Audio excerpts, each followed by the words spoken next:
What's going on, guys? And we are back, and joining me is Jeremy Mellett. Yep. Millett. Sorry about that. No, man. you're good. From Silencer Shop. Yes, sir. All right, so for people who don't know, what is Silencer Shop? Silencer Shop is the largest distributor of silencers in the country. Okay. But what we do is we work with customers. We have over 20 different brands, over 190 different silencers for people to choose from.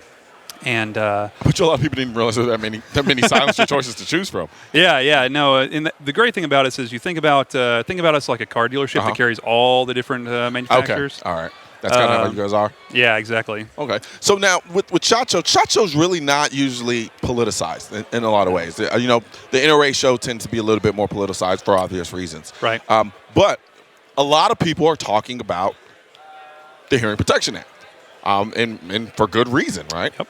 So what do you guys thought process on that? So that's one of the most that's what comes up every single time we talk to somebody. Where is this bill going, right? Yeah. And so Silencer Shop is on the board of the ASA, the American Suppressor Association. Okay. I bet you a lot of people didn't know that existed either. Exactly. Which with the help of the NRA has introduced this bill, right? Yeah. And so obviously being on the board, we've contributed a lot to get this bill through, right? Yeah. And it looks pretty good, but there's a lot of hurdles that I think people don't understand. Yeah. And a lot of things that they need to be looking at, But it looks pretty good. I think we might have a shot at it. Yeah, it's interesting, especially now how I'm seeing the other side kind of play, their hand at the Hearing Protection Act. Absolutely. Largely trying to say basically it isn't a health issue. Exactly. I can stand here testament to the fact that I have tinnitus. Whether or not that came from shooting, I don't know. But nonetheless, I go out of my way to protect my hearing. I usually double up on my ear protection. And in many ways, a silencer just makes sense to me. Absolutely. Yeah, what a lot of people don't realize is that even firing one shot without proper hearing protection can permanently damage your hearing. Yeah. And, the more you do that, the worse it becomes. Yeah, I can only imagine. So are you guys doing anything in particular? Because I know with suppressors, silencers, first of all, let's get the vernacular straight away, right? Because, there's a lot of flux about whether or not they're called suppressors or called silencers, and we call them silencers because it sounds more evil, yada, yada, yada. Suppressor or silencers? What was there a right or a wrong? If you want to go by the legal definition, the legal definition is silencer. That's what the ATF classifies them as. That's what the inventor called them. Yeah.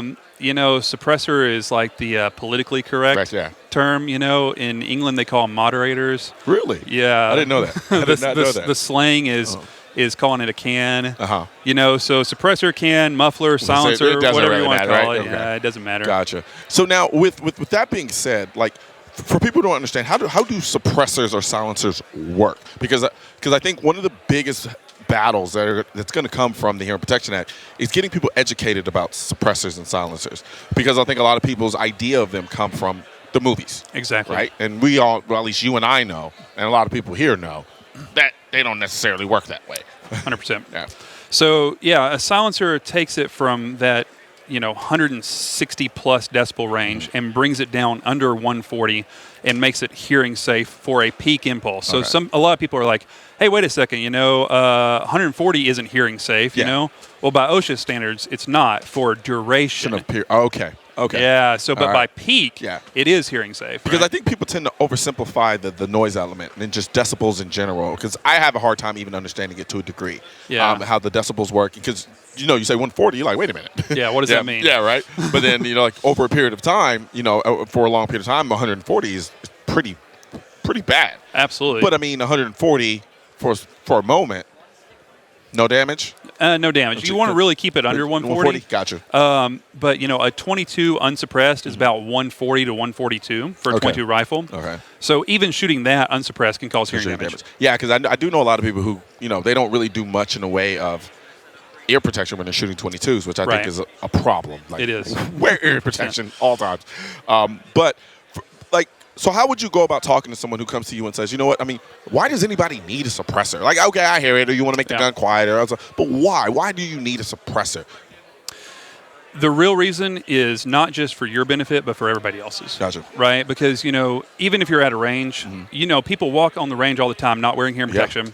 And so then you're ruining other people's hearing by not being a courteous shooter, really, right? Yeah. And you say you double up on hearing protection, right? Because you're Yeah. trying to save your hearing. Absolutely. Well, okay, now you don't have to double up. Now you can shoot with a silencer So- and Just about whatever ear protection. Exactly. Yeah, because it get, especially in ears, can Exactly. get really annoying after a period of time, especially long durations at the range. So, like with that being said, what are some suppressor silencer facts that a lot of people don't know? Like, what is the culture of suppressors in different countries? yeah. So they're it's funny because in a lot of countries they're way less regulated than firearms. Gotcha. So- Which is ironic because I'm assuming in some of those countries we actually have more lax gun laws than they do. Absolutely, 100%. So, like for example, New Zealand, you can go in and buy them over the counter. South Africa, same way. Really? So I can literally just walk into the store and say I want to buy a suppressor can? Yeah, exactly, and put it on. For people that do a lot of overseas hunting, this isn't really anything new to them. They're like, oh, I've shot with them before. Yeah. So from a hunting standpoint, how explain to people how that would be beneficial? So there's several reasons. Number one, you're not impacting the rest of the wildlife in the area. Okay. So if I'm over here shooting at a deer and you're 500 yards away in the opposite direction, my shot isn't going to ruin your hunting. It's not going to ruin your hunting perspectives, right? Yeah. It's not going to scare off everything within 2 miles. Gotcha. And not only that though is you're not making the game aware. You're not getting them to where they feel really pressured. You're not putting a lot of pressure on the area. So even talking about for non-hunters, if you're hunting an area that's open for everybody, right? Now the game aren't completely scared away from that area. Now the nature observers can still see it. They can still see the animals. The animals aren't skittish and scared. Yeah. And of course, you're helping your hearing because hunters typically don't wear hearing protection. And that was another point I was going to bring out. I think I heard an argument with somebody who thought he was incredibly clever when he came up with the argument. He was like, well, with suppressors, that means that the hunters won't be aware of each other and they won't be able to hear the shots. First of all, when you hear a shot go off, you in that expanse of space, you don't know where it came from anyway. So it's kind of hard to gauge where to go in that regard. But then also, the sound of a suppressor is very distinctive. It is. And I think a lot of people assume that it's just silence. It's not. Yeah, and so it's interesting to hear that perspective from people saying, from a safety standpoint, it'd be good for them to not have suppressors. But like you pointed out, though, a lot of hunters don't use hearing protection so that they are more aware. That's right. Exactly. And so, think about this. Popular hunting calibers, 300 Win Mag, 30-06, 308, Yeah.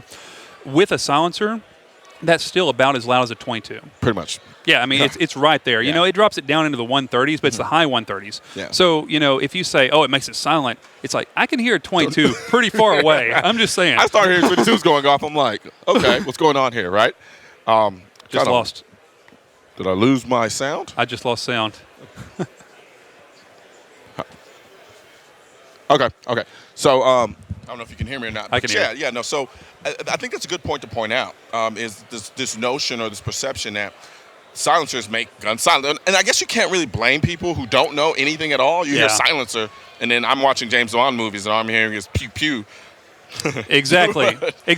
Hollywood kind of really did us an injustice there, because they made it sound like, I could shoot someone in here and nobody would hear it. Right? Yeah, and that is not the way it is at all. Absolutely. So, it starts with education, though. Mm-hmm. I think that's what we really need to drive home, is the education piece of this, because the more people that are educated, okay. The more people that are educated, the better chance we have of getting this bill passed, right? Awesome. Yep. But, one quick thing that I want to point out on this, if this bill does pass, the demand for silencers will be unprecedented. Yeah. It'll be worse than the 22 scare or the AR scare or anything that we've had in the past. It will be phenomenal. So if you want a silencer, the best time to buy is now. Absolutely. Well, thank you very much, Jeremy. It was a pleasure. And thank you so for much. putting out that information out there for a lot of people who didn't know. Thanks. All right, thanks Appreciate it.